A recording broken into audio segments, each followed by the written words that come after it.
안녕하세요. 오늘도 사연 살롱을 찾아주셔서 감사합니다. 서울에 살고 있는 30대 여성입니다. 인생은 참 알다가도 모르겠어요. 매일 똑같이 반복되는 일상에 인생 별거 없구나 하는 생각이 들다가도 느닷없이 영화보다 더 스펙터클한 상황이 벌어지는 통에 인생 참 살아볼만 하다는 생각을 하게 되니까요. 이제 겨우 35년 남짓 살아온 주제에 인생 타령을 하니 좀 우습긴 하지만 얼마 전에 제가 겪은 일을 들어보시면 제가 왜 이런 소리를 하는지 알게 되실 거예요. 저는 입양 가정에서 자랐어요. 아니, 몇 년 전까지도 그렇게 알고 있었죠. 제게는 5살 위의 오빠와 2살 아래 여동생이 있어요. 우리 3남매는 모두 입양아예요. 저희 부모님께는 친아들이 하나 있었는데 초등학교에 들어갈 무렵 심장병으로 세상을 떠났대요. 이 일로 저희 부모님은 이혼 상황까지 갈 정도로 심각한 불화를 겪게 되셨고, 그러던 차에 저를 시작으로 오빠와 동생을 차례로 입양하면서 위기를 극복하셨대요. 비록 입양 가족이기는 해도 눈치를 보거나 힘들게 살지는 않았어요. 집안 형편이 풍족했던 게 가장 큰 이유였고, 무엇보다 자식들 셋 다 부모님의 친자식이 아니다 보니 차별 없이 자랄 수 있었던 것 같아요. 그래서 그런가 저희 3남매는 우애가 좋았어요. 서로 같은 처지이기 때문에 서로 의지하며 자랄 수 있었으니까요. 우리 3남매가 입양하라는 사실을 공개적으로 밝혀진 건 제가 초등학생 때였어요. 이미 저는 우리 가족이 다른 집들하고는 조금 다르다는 걸 어렴풋이 짐작은 하고 있는 상태였고, 오빠는 7살 때까지 시설에서 살았기 때문에 입양 사실을 알고 있었어요. 하지만 막내는 모르는 상태였죠. 그런데 막내가 학교에서 ABO 혈액형에 대해 배우고 오면서 집안에 소동이 벌어지게 된 거예요. 언니는 혈액형이 뭐야? 나 오늘 학교에서 혈액형에 대해 배웠는데 부모님 혈액형을 알면 자식들 혈액형도 알 수 있대. 언니 엄마랑 아빠 혈액형 알아? 동생은 그저 학교에서 배운 대로 가족 혈액형에 대해 궁금증을 가졌을 뿐인데 저는 쉽게 대답을 할 수 없었어요. 부모님 혈액형을 알게 되면 우리가 입양하려는 사실을 알게 될 게 뻔했으니까요. 내가 아는 사실을 동생한테 솔직히 말해도 되는지에 대한 판단도 안 섰고요. 글쎄, 나도 잘 모르겠는데, 그리고 그게 뭐가 그렇게 중요하냐. 쓸데없는데 신경 쓰지 마. 저는 평소와 달리 퉁명스럽게 말했어요. 그리고 그 일을 엄마한테 몰래 알려드렸죠. 엄마는 이따 아빠가 퇴근하시면 막내한테 잘 설명하시겠다며 그때까지는 동생한테 아무 말도 하지 말라고 부탁하셨어요. 그렇게 시간은 흘러 아빠가 회사에서 퇴근을 하셨고, 부모님은 안방에서 한참 동안 상의를 하신 뒤 거실로 저희 3남매를 부르셨어요. 엄마는 진지한 표정으로 조심스럽게 말씀하셨어요. 부모님께서는 우리 3남매를 입양해서 키우셨다는 사실을요. 정훈이랑 상은이는 이미 알고 있는 얘기지만 정민이는 처음 듣는 얘길 거야. 처음부터 비밀로 할 생각은 없었어. 때가 되면 얘기해 주려고 했던 건데 상황이 이렇게 됐으니 이참에 말하는 게 좋겠지? 정민이는 아직 어려서 이해하기 힘들겠지만 세상에는 다양한 형태의 가족이 있어. 엄마 아빠가 직접 너희들을 낳았다면 더없이 좋았겠지만 안타깝게도 그러지 못했어. 하지만 너희들을 처음 봤을 때 우리 아들이고 딸이라고 느꼈던 것 같아. 가족이 되는데 피가 섞였건 섞이지 않았건 그건 중요한 게 아니야. 서로 얼마나 아끼고 사랑하느냐가 중요한 거지. 그날 부모님께서는 친아들을 잃고 입양을 결심하던 순간부터 우리 3남매를 키우면서 얼마나 행복했는지에 대한 얘기를 해주셨어요. 이미 내가 입양하라는 사실을 알고는 있었지만 부모님을 통해 확실히 전해 듣고 나니 기분이 묘했어요.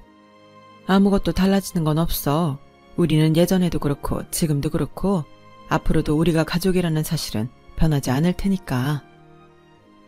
하지만 엄마 말과는 달리 우리 3남매가 친자식이 아니라는 사실이 공식화되면서 많은 것들이 변해버렸어요. 눈치라는 걸 보게 되었거든요. 어떤 행동을 할 때마다 이전에는 생각해보지 않았던 걸 먼저 떠올리게 되었어요. 혹시라도 내가 공부를 열심히 하지 않으면 우리 부모님이 날 다시 시설로 돌려보내지 않을까? 내가 반찬 투정을 하면 부모님이 나를 싫어하지 않을까? 친부모도 아닌데 내가 용돈 달라는 말을 해도 되는 걸까? 난 친자식도 아닌데? 등등 사소한 것 하나까지 소심해지기 시작하더군요. 그런데 저만 그랬던 게 아니었나 봐요. 오빠는 아무렇지도 않아? 우리는 친자식도 아닌데 언제까지 엄마랑 아빠한테 예쁨을 받을 수 있을까? 혹시 우릴 버리면 어쩌지? 이 바보야, 넌 엄마가 하는 말을 어디서 들었어? 그럴 분들이라면 우리를 입양조차 하지 않으셨을 거야. 그러니까 걱정하지 마. 그래도 사람 마음은 변할 수 있는 거잖아. TV를 보면 입양됐다가 파양된 애들 얘기도 많이 나오던걸? 오빠는 겁 안 나? 왜 안 나겠어. 나도 겁나. 그런데 친부모라고 해서 다들 자기 자식을 잘 키우는 것도 아니잖아. 뉴스에도 나오잖아. 자기 친자식을 학대하고 버리는 부모들. 적어도 우리 부모님은 그런 사람들과는 다르다는 건 믿어. 지금까지 우리들한테 하신 것만 봐도 알 수 있거든. 오빠의 말에 조금은 안심이 되었어요. 오빠가 저와 같은 고민을 해왔다는 걸 알게 된 것만으로도 그렇게 마음이 편할 수가 없더라고요. 비록 우리 부모님이 친부모님은 아니셨지만 그나마 다행인 건 우리 셋 다 동등한 처지였기 때문에 서로에 대해 시샘을 할 이유가 없다는 건 정말 다행이다 싶더라고요. 우리 삼남매는 비록 입양아 출신이기는 하지만 부족함 없이 자랐어요. 아빠가 사업을 크게 하셔서 생활이 윤택했거든요. 우리 삼형제 모두 해외 어학연수나 유학을 다녀왔을 정도로요. 덕분에 오빠는 유학 생활을 했던 미국에서 취직을 해 터를 잡고 살고 있고, 비올라를 하는 여동생은 예고 재학 중에 오스트리아로 유학을 떠났다가 현재는 모지역 시향에서 단원 생활을 하고 있어요. 저 역시 영국으로 어학연수를 다녀왔고요. 친자식도 아닌데 부모님께서 아낌없는 지원을 해주신 덕분이었죠. 그래서 학창시절 때부터 제 사정을 모르는 친구들은 다들 저를 부러워했어요. 하지만 제가 입양하라는 걸 안 순간부터는 부러움이 조롱으로 바뀌더군요. 중학생 때였는데 입학하고 처음부터 단짝으로 지낸 친구가 있었어요. 우리는 서로 비밀이 없을 정도로 모든 걸 공유하고 지냈죠. 그 친구한테만은 속이고 싶지 않은 마음에 제가 입양하라는 걸 말해줬는데 그 일이 있고 얼마 뒤부터 반 친구들이 저를 힐끔거리며 소곤대는 게 보이더라고요. 그렇게 한 달여 기간 동안 찜찜한 마음으로 지내야 했는데 하루는 화장실에서 뜻밖의 소문을 듣게 된 거예요. 야, 사완 오상은 입양하라며? 완전 깜돌 아니냐? 방학 때마다 해외로 가족여행 떠나고 옷이랑 신발도 고가 브랜드 것만 쓰길래 열나 부러워했는데 완전 대박 반전이지? 정말? 야, 그래도 그렇게 부잣집 딸로 살면서 온갖 거 다 누릴 수 있으면 나도 입양하러 살고 싶다. 근데 집으로 그런 소리를 했대? 촉 맞았냐? 집으로 떠들고 다니게? 걔랑 붙어 다니는 정화 있지? 걔가 뒤에서 소문 퍼뜨리고 다녔다나 봐. 그래서 적은 가장 가까운 곳에 있다고 하는 거다. 앞에서는 절친인 척하면서 뒤에서 자기 흉보고 다니는 걸 알면 오상은도 대박 열받을 거다. 화장실 변기칸에 앉아서 그 얘기를 듣고 있으려니 눈물이 멈추지 않았어요. 제가 입양하려는 사실이 소문났다는 것보다 믿었던 친구한테 배신을 당했다는 사실 때문이었죠. 나중에 친구한테 따져 물었더니 부러워서 그랬다고 하더군요. 솔직히 말하면 부모한테 버림받은 네가 나보다 더 잘 살고 있다는 게 셈이 나고 내 처지가 억울해서 그랬어. 넌 가진 것도 많고 남들보다 더 누리고 사니까 이 정도 소문은 별것도 아니잖아? 안 그래? 자기가 한 짓이 탄로나자 아예 안면 몰수하고 막 나가는 친구를 보니 화도 안 나더라고요. 내가 지금껏 저런 인간을 알아보지 못하고 절친으로 생각했다는 게 억울했을 뿐이었죠. 그 이후 저는 아무리 친한 친구 사이라도 제가 입양하라는 건 비밀로 하고 살았어요.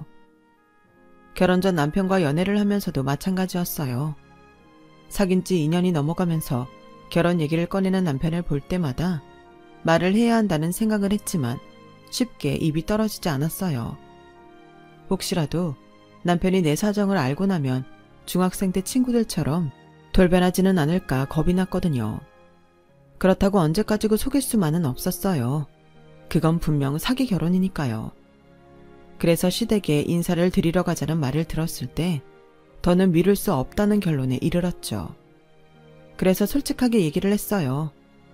처음엔 제 말에 당황하던 남편은 이내 차분한 목소리로 말을 이어갔어요. 많이 힘들었겠다. 이 얘기를 하기까지 얼마나 고민했을지 생각하니까 내 마음이 더 아프다. 그럼 자기 빼고 오빠랑 동생은 친자야? 삼남매가 모두 친자식이 아니라고 했더니 남편은 꽤 놀라는 것 같았어요. 동생이 학교에서 혈액형에 대해 배우고 온 날 약간의 소동이 있었거든. 그런데 그 소동이 있기 전부터 난 대충 알고 있었어. 아빠는 O형이고 엄마는 B형인데 난 A형이거든. A형은 낳을 수 없는 혈액형이잖아. 그런데 나만 이상한 게 아니더라고. 우리 오빠는 AB형이거든. 그때 대충 눈치를 챌 수 있었어. 동생은 B형이라서 혈액형상으로는 친자일 확률이 높다고 생각했는데 그날 부모님 얘기를 들어보니까 우리 전부 입양되었더라고. 솔직히 다행이라고 생각했어. 적어도 부모님 사랑이 누가 한 사람한테 편향되지는 않을 것 같아서. 나 참 옹졸하지? 아니, 나라도 그랬을 거야. 그래도 다행이다. 상은이 혼자 외롭지는 않았을 것 같아서. 그래도 좀 서운한걸? 내가 그렇게 못 믿어왔어? 우리 사귄 지 2년이 다 되어가는데 이제야 말을 해주게. 미안해. 속일 생각은 없었어. 난 자기가 내 상황을 알면 마음이 변하지 않을까 겁이 나서 말 못했어. 정말 미안해. 당신 어머님 아버님께는 내가 직접 찾아뵙고 사과드릴게. 아니야. 부모님께는 내가 말씀드릴게. 그리고 입양됐으면 뭐. 내가 결혼하고 싶은 사람이 당신이라는 건 변함이 없는걸. 앞으로는 내가 자기 아빠고 엄마고 남편까지 되어줄게. 그러니까 나만 믿어. 남편의 든든한 한마디에 가슴이 벅차올랐어요. 내가 전생에 무슨 덕을 쌓아서 이런 남자를 만났을까 싶더라고요. 이런 사람을 믿지 못하고 전전긍긍하며 입양 사실을 숨기기에 급급했던 제가 너무 못나 보였어요. 그래서 나도 앞으로 평생 내 남편 편이 되어주기로 결심했어요. 제 상황을 전해 들으시고도 시댁에서는 이전과 별반 다르지 않았어요. 일부러 저를 배려해서 얘기를 꺼내지 않는 것 같더라고요. 그 점이 조금 마음에 걸리긴 했지만 사는 동안 제가 풀어가야 할 숙제라고 생각했어요. 결혼식도 무사히 끝마치고 신혼여행에서 혼인신고까지 마치고 나자 이제 정말 내 손으로 가정을 꾸렸다는 게 실감이 났어요. 이제 남편과 저를 반반 닮은 아이를 낳아서 온전한 가정을 이루는 일만 남았다고 생각하니 가슴이 벅차오르더라고요. 그래서 흔히들 겪는 고부간의 갈등이나 시댁에서 겪는 불합리와 대우 등은 참고 넘길 수 있었어요. 내가 조금만 참고 넘기면 온전한 내 가정을 지킬 수 있을 거라고 믿었으니까요. 하지만 이런 내 생각이 얼마나 멍청한 짓이었는지는 시간이 흐르고서야 알 수 있었어요. 꽤 많은 스트레스를 받았던 결혼식 준비는 결혼 생활에 비하면 아무것도 아니더라고요. 막상 결혼을 하고 보니 이전까지 제게 호의적이었던 시댁 식구들의 시선은 완전 180도 변해버렸어요. 잡아놓은 물고기한테 떡밥을 주지 않는다는 말처럼 이미 자기 집 사람이 된 제 앞에서는 염치 없고 뻔뻔한 요구도 노골적으로 대놓고 하더라고요. 예, 세아가 어제 보니까 홈쇼핑에서 모피코트 세일하더라. 내 나이 정도 되면 모피코트 정도는 하나쯤 있어야 할 것 같아서. 가격도 얼마 안 하는 것 같은데 하나 해주지 않으련? 이런 건 원래 며느리들이 알아서 준비해오는 건데 너 시집 올 때 그런 건 통해오지 않았잖니? 맞아. 그러고 보면 올케 언니는 정말 뻔뻔할 정도로 아무것도 해온 게 없다니까. 완전 날로 먹었지. 나한테도 예단이라고 노트 한 번 해준 것밖에 없었다나. 우리 엄마랑 나나 되니까 참고 넘어간 거지. 다른 집 같았으면 어림도 없지. 언니도 그렇게 생각하죠? 정말 할 말은 많았지만 꾹 참고 하지는 않았어요. 예단을 간소하게 했던 건 시댁에서 그렇게 하자고 했기 때문이었거든요. 예단은 필요 없으니 예단비를 더 해달라고 했으니까요. 그렇게 돈을 받아 챙겼으면서 그건 쏙 빼놓고 계산을 하는 걸 보면 참 염치도 없는 사람들 같았어요. 그런데 이 정도는 애교로 넘길 일이더라고요. 이듬해 시누이가 결혼을 하게 되었는데 결혼 자금이 부족하다며 저한테 돈을 요구했거든요. 새아가, 며느리도 자식인데 네 시누이 결혼에 나 몰라라 하고 있을 셈이냐? 네 친정이 꽤 살지 않니? 이럴 때 잘 사는 친정 덕 좀 보고 살면 좀 좋아. 비록 네가 친자식은 아니라지만 뭐 다행히 네 형제들도 같은 처지라니 니네 부모 재산 나눠 갖는 데는 문제 없을 테고 말이다. 네 친정에서 한 5천만 해주면 우리 윤지 결혼은 남부럽지 않게 준비할 수 있을 것 같구나. 어머니, 그건 말이 안 되죠. 아가씨 결혼하는데 왜 저희 부모님 돈을 써요? 그 일랑 제가 힘 닿는 데까지 해볼 테니 제 친정 얘기는 없던 걸로 해주세요. 예, 너 좀 모자란 애 아니니? 잘 사는 네 친정 부모한테 돈 5천이 돈이겠니? 쉽게 받아낼 수 있는 돈을 마다하고 왜 내 아들이 뼈 빠지게 번 돈을 쓰려고 들어?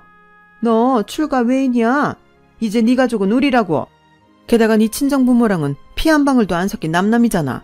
내 가족 돈 쓰느니 남의 돈 쓰는 게 낫지 않겠어? 다 널 위해 하는 말인데 그걸 못 알아듣는 건지 못 알아듣는 척하는 건지 원. 네가 이런다고 네 친정에서 네 맘 알아줄 것 같니? 모르긴 해도 네 오빠고 동생이고 어떻게든 양부모 돈 뜯어갈 궁리하고 있을 거다. 어차피 친자식도 없는 마당에 그 많은 돈 죽을 때 싸매고 가겠니? 어차피 니들 형제한테 나눠주고 갈 거 아니야. 그러니까 받아낼 수 있을 때 한 푼이라도 더 받아내면 그게 남는 거 아니냐고. 시어머니한테 제 친정은 언제고 마음만 먹으면 돈을 꺼내올 수 있는 금고 정도로 여겨지는 것 같았어요. 제가 입양하라는 걸 알면서도 별 말 없이 저를 받아들였던 것도 제 형제들 모두 친자가 아니라는 사실 때문인 것 같더라고요. 남북전쟁 중에 깃발을 꽂는 대로 자기 소유지를 만들 수 있었던 미국의 개척자들처럼 어머님은 제 친정 돈 따먹기에 혈안이 된 사람 같았어요. 시어머니의 집요한 요구에도 불구하고 죽어도 내 부모님한테 돈 달라는 말은 못하겠더라고요. 지금까지 키워주신 것만으로도 갚을 수 없는 은혜를 입었는데 돈까지 축낼 수는 없었으니까요. 그래서 미국에 살고 있는 오빠한테 연락을 했어요. 오빠, 이런 말하게 돼서 정말 미안한데 나 돈 좀 빌려줄 수 있어? 금방 갚지는 못하겠지만 다달이 약간의 이자 포함해서 갚아 나갈게. 왜? 무슨 일 있었어? 평생 이런 얘기 안 터내가 갑자기 돈을 빌려달라니? 너 아버지랑 어머니께는 말씀드려봤어? 아니, 어떻게 말을 해? 나 결혼할 때도 얼마나 많이 도와주셨는데 염치 없어서 말 못하지. 친자식도 아닌 주제에 어떡해. 상은아, 내 생각엔 말이야. 너한테 꼭 필요한 돈이라면 말씀드리는 게 좋을 것 같은데 아버지 어머니 찾아뵙고 잘 말씀드려봐. 너라면 그래도 될 것 같아. 그때 오빠의 말에 뭔가 위화감 같은 걸 느끼긴 했지만 그보다는 당장 오빠한테 거절당했다는 생각에 얼굴이 화끈거리고 창피해서 그런 건 생각할 겨를도 없었어요. 일단은 돈이 급했던 터라 동생한테 전화를 했죠. 그랬더니 동생이 그러는 거예요. 언니, 근데 그거 알아? 우리 셋 중에 친자식이 있는 것 같아. 일상 고모가 아빠한테 하는 얘기를 들었거든. 그래도 죽을 때 재산은 친자식한테 주고 가야 하는 거 아니냐고 그러더라고. 그러면서 또 뭐라는 줄 알아? 언제까지 친자식을 양자로 속이고 살 거냐고 하더라니까. 그 얘기인 셋 중에 친자가 있다는 말 아니겠어? 그게 누굴까? 동생 말을 듣자마자 저는 알 수 있었어요. 친자는 동생이라는 사실을요. 혈액형만 봐도 알 수 있는 일이니까요. 저랑 오빠는 저희 부모님 혈액형으로는 낳을 수 없으니까요. 동생은 제 처지가 딱해 보였는지 자기가 모아둔 3천만 원을 제게 보내주었어요.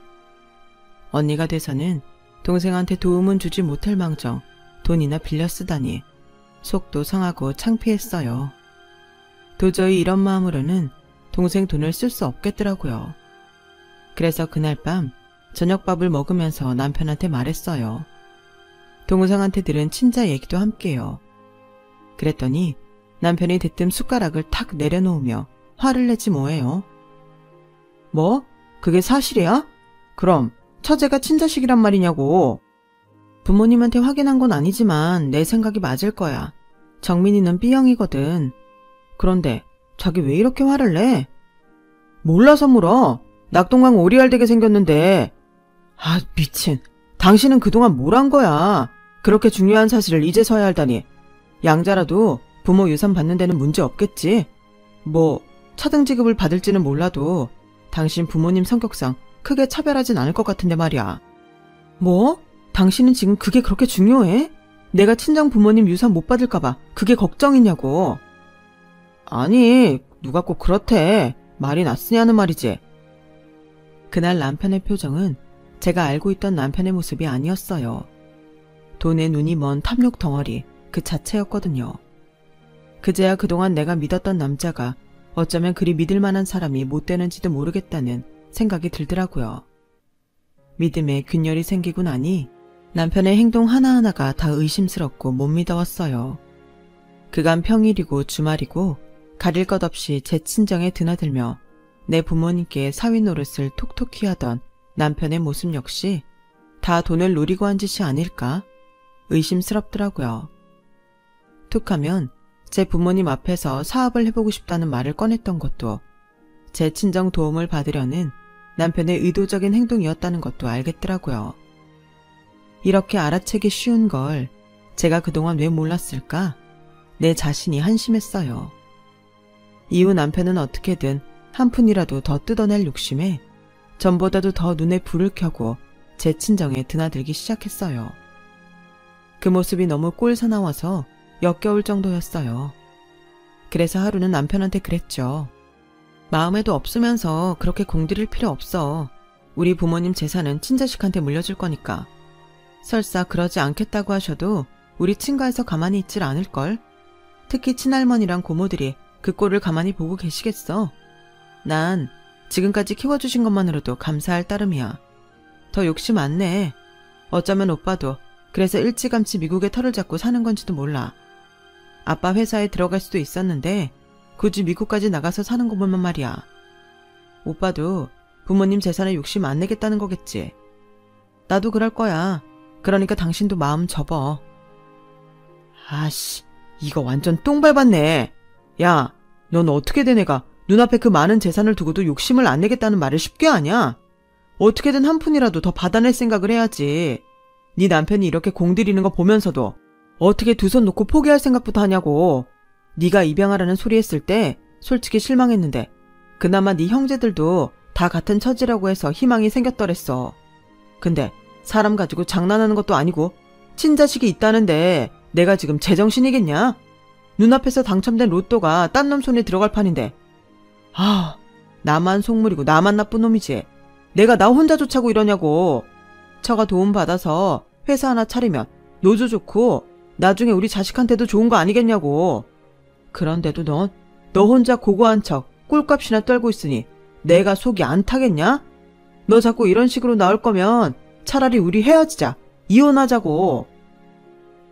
결혼해서 지금까지 나는 자기 부모 형제한테 더한 꼴을 당하면서도 이혼 생각은 안 했었는데 남편은 그깟 돈 때문에 이혼을 하자더군요. 그때 알았어요. 남편한테 가장 중요한 건 나도 가정도 아닌 돈이라는 걸요. 이런 남자라면 내게서 돈을 얻을 수 없게 되면 언제든 나를 버릴 게 분명하다는 생각이 들었어요. 이런 사람이랑 꾸리는 가정이 과연 행복하긴 할까 하는 의구심이 들더라고요. 그래서 저도 그때 내심 이혼을 결심하게 되었어요.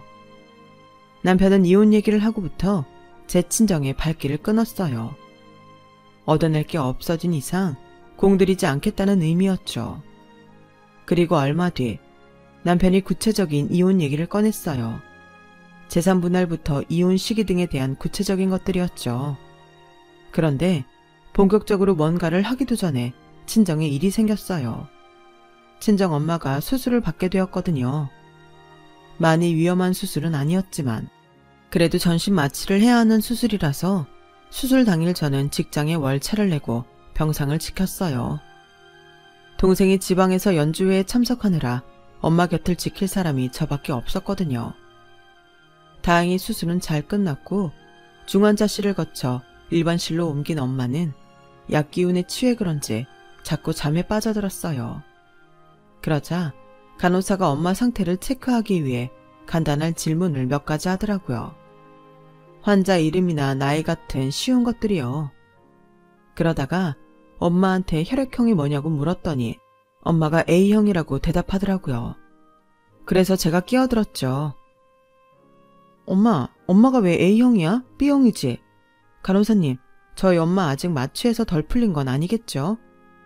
그랬더니 간호사가 저를 의아한 표정으로 바라보며 그러더라고요. 최종숙 환자분은 A형 맞는데요? 마취는 다 풀리셨습니다. 네? 저희 엄마가 A형이라고요? 아닌데, B형인데? 제 말에 간호사는 몇 번이나 확인을 해주었고 순간 제 머릿속은 뒤죽박죽이 되었어요. 엄마가 A형이라면 친자는 저라는 얘기니까요. 잠든 엄마 곁에서 복잡한 심정으로 앉아있는데 아빠가 오셨더라고요. 아빠는 제게 수고 많았다며 병상은 아빠가 지킬 테니 집에 가보라고 하셨어요. 아빠, 나 물어볼 게 있어. 있잖아, 일상 고모가 그러는데 우리 셋 중에 친자식이 있다던데 사실이야? 난 그래서 엄마랑 혈액형이 같은 정민이가 친자식일 거라고 생각했는데 오늘 간호사가 그러는데 엄마가 B형이 아니라 A형이래. 그럼 내가 친자식이라는 얘기가 되는 거잖아. 아빠, 어떻게 된 건지 말 좀 해줘. 아빠는 저를 물끄러미 바라보시다가 조용히 얘기를 시작하셨어요. 그동안 말 못해서 미안하다. 네 오빠를 잃고 네 엄마가 망가지기 시작했어. 그때는 나도 너무 힘들어서 네 엄마를 돌볼 여력이 없었지. 그렇게 시간이 흐르면서 우리 사이엔 깊은 골이 생겨버렸고 이혼 문턱까지 가게 되었다. 그러다 네 엄마가 일을 저지른 거야. 죽은 아들을 따라가겠다고 스스로 생을 마감하려고 한 거지. 그제야 정신이 번쩍 들더구나. 네 엄마마저 이렇게 잃게 되면 나도 더는 버틸 수 없겠다는 생각이 들어서 싫다는 네 엄마를 끌고 상담 치료를 시작했어. 그러다 거기서 우리랑 비슷한 처지에 있는 노부부를 만나게 됐고 그분들을 따라 시설에 봉사활동을 다니게 되었지. 그러다 그곳에서 유독 눈이 밟히는 아이가 있어서 네 엄마랑 수시로 그 아이를 보러 갔었어. 그게 바로 네 오빠란다. 당장 입양을 하고 싶었지만 그게 그렇게 쉬운 일은 아니더구나.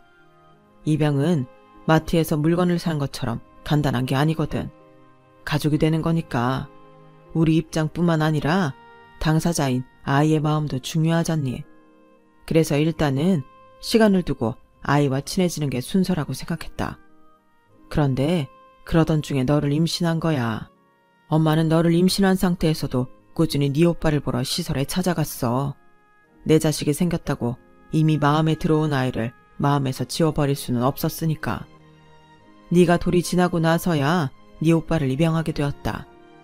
그때 엄마랑 나는 결심을 했지. 우리가 낳은 자식이든 입양을 한 아이든 똑같이 사랑으로 키우겠다고.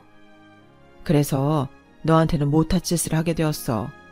그게 늘 가슴에 빗으로 남아있지만 다시 그때로 돌아간다고 해도 똑같이 행동했을 것 같구나. 이후에 정민이를 입양하고 그렇게 삼남매를 키우면서 단 한순간도 너희 셋을 다른 마음으로 대한 적이 없었다. 모두 우리 자식들이었으니까. 아빠 얘기를 듣는데 이상하게도 화가 나지 않았어요. 아무리 기억을 더듬어 봐도 내 부모님은 한순간도 내 엄마, 아빠가 아니었던 적이 없었으니까요. 더불어 오빠도 동생도 한결같이 내 형제들이었거든요. 그게 피를 나눴건 나누지 않았건 상관없을 정도로요. 결국 저희 부모님은 우리 삼남매를 온전히 자식으로 품고 가정을 일구셨던 거예요. 그러니 화를 낼 이유가 없는 거죠. 딱 한 사람, 제 남편만 빼고요.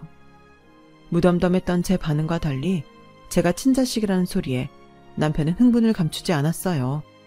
마치 잃어버렸던 묵직한 돈지갑을 온전히 되찾은 사람처럼 기뻐서 어쩔 줄 모르더라고요. 야, 이거 완전 식스센스 이후로 최고의 반전이다. 난 정말 내 손에서 모든 게 다 빠져나간 기분이었다고. 상은아, 우리 이제 살았다. 완전 인생 로또 당첨된 기분이라고. 남편은 기쁨에 취해서 그간 우리 사이가 어떻게 변했는지도 기억을 못하는 것 같았어요. 이혼을 하기로 했던 사실을 말이죠. 그렇게 좋아하는 걸 보니 내가 다 신기하네. 자기 원래 남의 일에 관심 없는 사람이잖아. 야, 어떻게 너랑 내가 남이냐? 부부는 일심동체인데. 우리 이제 지난 일은 잊자. 아니, 이참에 여행이라도 떠날까? 그간 있었던 나쁜 기억 싹 지우고 새 출발하자는 의미로 말이야. 어때? 너도 좋지? 미쳤구나. 갈라설마당에 무슨 여행. 새 출발은 각자 해야지. 상황이 어떻게 됐건 간에 이혼을 하겠다는 내 결심은 변하지 않았어. 그러니까 서류에 도장 찍고 그동안 상의했던 대로 집이랑 살림 정리하자. 상훈아, 그게 무슨 소리야. 너희 집 상황이 변했으면 우리 상황도 변하는 거지. 애초에 우리가 이혼을 하려고 했던 것도 다 그 때문이었잖아. 내가 그동안 섭섭한 말을 해서 마음 상한 모양인데 그건 살면서 내가 차차 갚아나갈게. 그러니까 마음 풀어 자기야. 이 남자는 아직도 사태 파악이 안 되는 것 같더군요. 그래서 쐐기를 박아주었죠. 사람 마음은 그렇게 쉽게 복원되는 게 아니야. 한번 금이 가면 아물지 않아. 더 악화될 뿐이지. 결국 우리한테 남은 선택지는 이혼뿐이라는 거 당신은 모르겠어? 난 더 이상 당신을 믿지 않아. 아무리 입에 꿀을 바르고 달콤한 소리를 해대도 당신 속은 썩을 대로 썩어서 악취밖에 안 난다는 걸 알아버렸거든. 그러니까 되도 않을 일에 공들이지 말고 도장이나 찍어. 이미 내 인생에서 너는 없는 사람이 됐으니까. 그리고 내가 하나 충고해줄까? 너 앞으로도 인생 딱 지금처럼 살아. 필요에 따라 사람 마음 훔치고 돈만 보고 행동하고 수틀리면 신이고 뭐고 다 접고 네 이익에 따라 사는 거 말이야. 그래야 정말 널 위하는 사람들 다 떠나고 주변엔 너 같은 속물만 남게 될 테니까. 그때 돼서 후회해도 소용없을 거야. 네 인생을 망친 건 다 이기적인 이놈 탓이니까. 알겠냐 이 새끼야? 야, 네가 어떻게 나한테 이럴 수가 있어? 난 네가 입양하라고 했을 때도 받아준 사람인데 넌 은혜를 이렇게 갚냐? 은혜? 웃기고 자빠졌네. 네가 달래 나랑 결혼했니? 내 부모 재산 보고한 거잖아. 우리 3남매 중 나 혼자만 입양해왔다고 했다면 그래도 네가 나랑 결혼했을까? 모르긴 해도 넌 절대 안 했을걸? 내 동생이 친자일지 모른다는 말 한마디에 이혼까지 결심한 놈이라면 뻔한 거 아니니? 그러니까 그 더러운 주둥이로 은혜니 뭐니 개소리 짓거리지 마. 역겨워서 토할 것 같으니까. 결국 저는 남편과 이혼을 했고 재산 분할이 끝날 때까지 친정에 들어가 살았어요. 그리곤 현재는 오피스텔을 얻어 나와 살고 있어요. 친자식이라고 해서 부모 재산에 기대 살 생각은 없거든요. 물론 저희 부모님이 저한테만 특별히 금전적 지원을 더 해주시지도 않을 테지만요. 애초에 마음 먹었던 것처럼 저는 제 힘으로 제 인생을 개척해 나갈 생각입니다. 부모님께 받은 지원은 딱 결혼까지면 충분하거든요. 내 인생은 부모님이 대신 살아주는 게 아니라 온전히 내가 살아내야 하는 거니까요. 그래서 지금부터라도 후회 없는 인생을 살아보려 합니다. 그래서 눈 감는 그날 내 인생이 참 재밌었다는 생각이 들 정도로요. 지금까지 제 사연을 들어주셔서 감사합니다. 들어주신 분들 건강하시고 기쁜 일 많으시길 바래요. 여러분, 사연 댓글에 응원과 현명한 조언 부탁드려요. 좋아요와 구독은 저에게 큰 힘이 됩니다. 오늘도 좋은 일 가득하세요.